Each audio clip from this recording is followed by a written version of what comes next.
আমার মাধবকে আর জন্ম নিতে হতো না। কি রূপে? আমার রাম ও সীতা রূপে। তাহলে লক্ষ্মী আর নারায়ণী আমার দাপর যুগে জন্ম নিল কি? রাম ও সীতা রূপে। রাম সীতা রূপে যখন জন্ম নিল তখন রাম বলতো যে তোমরা ভজন করো, সাধন করো, সন্ন্যাস গ্রহণ করো। তখন বেশিরভাগ লোক সন্ন্যাস গ্রহণ করতে বাইরে চলে যেত, কারণ তখন সপ্তম বছরে মানে একটা শিশুর যখন 7 বছর বয়স হবে তখন তাকে গুরুগৃহে পাঠিয়ে দিতে হবে। আমার ভগবান শ্রীরাম সেও কিন্তু 7 বছর বয়সে গুরুগৃহে গিয়েছিল। তখনকার নিয়ম ছিল কঠিন। গুরুগৃহে গিয়ে সেখানে পড়াশোনা করে তারপরে তার সংসারে যদি কেউ আসতে চায় তাহলে এসে সে সংসার পালন করত, আর যদি সংসারে আসতে না চায় তাহলে সেখান থেকে সে চলে যেত কোথায়?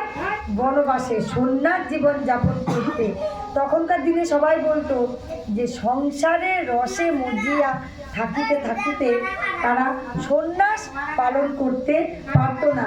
তখন যুগ যুগ যুগ যুগ ধরে মুনি ঋষিরা তপস্যা করত। তপস্যা করার ফলে তারা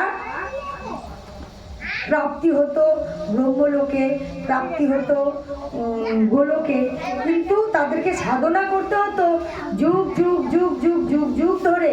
তখন আমার দয়াল হরি বলল যে গোবিন্দকে পাওয়ার জন্যে তাদেরকে বনবাস হতেই হবে, আর বনবাস হওয়ার পরে যুগ যুগ যুগ যুগ সাধনা অর্জন করতে হবে, আর যুগ যুগ সাধনা অর্জন করার পরেও তারপর গোবিন্দকে পাওয়া যাবে।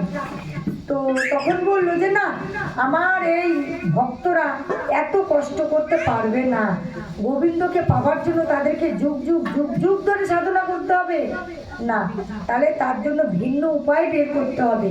তখন দাপর যুগে যখন কৃষ্ণ প্রাপ্তি হলো না তখন আমার দয়াল সৃষ্টি করলো কি? ত্রেতা যুগ। ত্রেতা যুগে তখন আমার শ্রীহরি রূপ ধারণ করলো কৃষ্ণ রূপে, আর আমার লক্ষ্মী রানী আবির্ভাব হলো রাধারানী রূপে।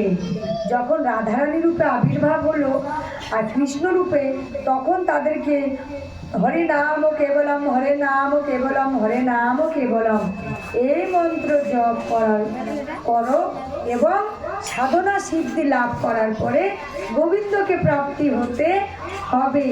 তখন রসে মজিয়া ছিল মন, কি করিব কিছু বুঝি না। তখন যখন লীলা সম্পূর্ণ